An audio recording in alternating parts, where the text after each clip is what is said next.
In the quiet winter of 1911, the people of West Crowley, Louisiana, were jolted from their routines by something out of a nightmare. Early one January morning, the local rice mill boss waited for his trusted worker, Walter Byers, to show up as usual. No voices, no lights, not even the faintest sign of life. Soon, neighbors started gathering, whispering to each other, uneasy. They hadn't seen Walter or his family step outside for days. Someone finally called the police. Their skulls had been smashed in with savage, purposeful blows. Blood covered the walls like a morbid painting. Beside the bed sat a bucket filled with blood, as if someone had collected it for reasons that twisted the stomach. No broken windows, no signs of a struggle. It was as if a phantom had slipped inside while they slept and slaughtered them without mercy. Walter had never missed a shift, so when he didn't arrive, a strange worrying settled in. The Andres family, a father, mother, and two small children, were found butchered in their own home. The children's cousin had come by to play, only to find the house deathly silent. When he finally stepped inside, he stumbled straight into a scene ripped from hell, an exact copy of the first crime. The boss decided to check on Walter's house himself. When officers arrived, they tried knocking, then pounding, but the silence inside was absolute. The sheriff, desperate, arrested a local man named Raymond Barnabet after neighbors claimed they had seen him near the house that night. There was no evidence, no motive, just raw panic and a need for someone to blame. Within days, they released him, but the community wasn't satisfied. Investigators wondered, how could kids who had just lived through something so traumatic recall every tiny detail? The sheriff's office was accused of neglect, and whispers of something evil lurking in their town grew louder. With the crowd urging them on, they forced their way through a back window. She claimed Raymond had come home the night of the Andres murders with blood caked under his fingernails.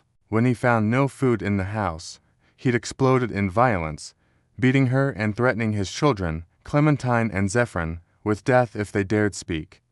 The air inside was thick, unmoving, and as they stepped into the bedroom, their breaths caught in their throats. Clementine, their teenage daughter, backed up her mother's story, saying her father had even wiped blood on her clothes and bragged about killing a family. Zephyrin confirmed he'd seen blood on his father's clothes that night. What he found made his blood run cold. A dress belonging to Clementine, exactly as she described, stained with what looked like dried blood. It matched every word of her story. The two children broke down crying, begging the police not to let their father walk free. There, lying by the bed, were Walter, his wife, and their 6-year-old son, all motionless. The police were stunned. Nothing about the scene made sense, and it was clear this was no ordinary killing. This felt like the beginning of something far worse. The case was handed off to the sheriff of Lafayette Parish, but the investigation was a mess from the start. Prejudice against black families was so strong that hardly anyone bothered to look deeper or connect the dots.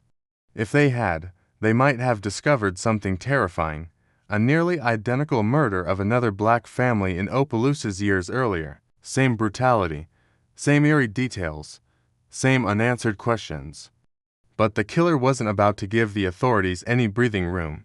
Only a month later, on February 25th, a new horror arrived. Blood spattered across every wall. Another bucket of blood placed beside the bodies.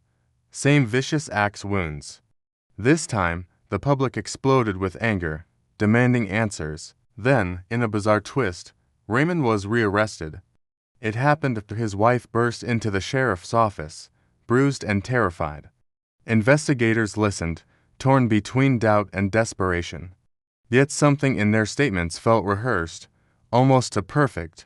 Detective Louis Lacoste, unwilling to trust anyone at face value, searched the Barnabet house himself. But a new question surfaced, even more chilling. If Raymond wasn't the real killer, then whose blood was it, and why did it seem like the terror was only getting started?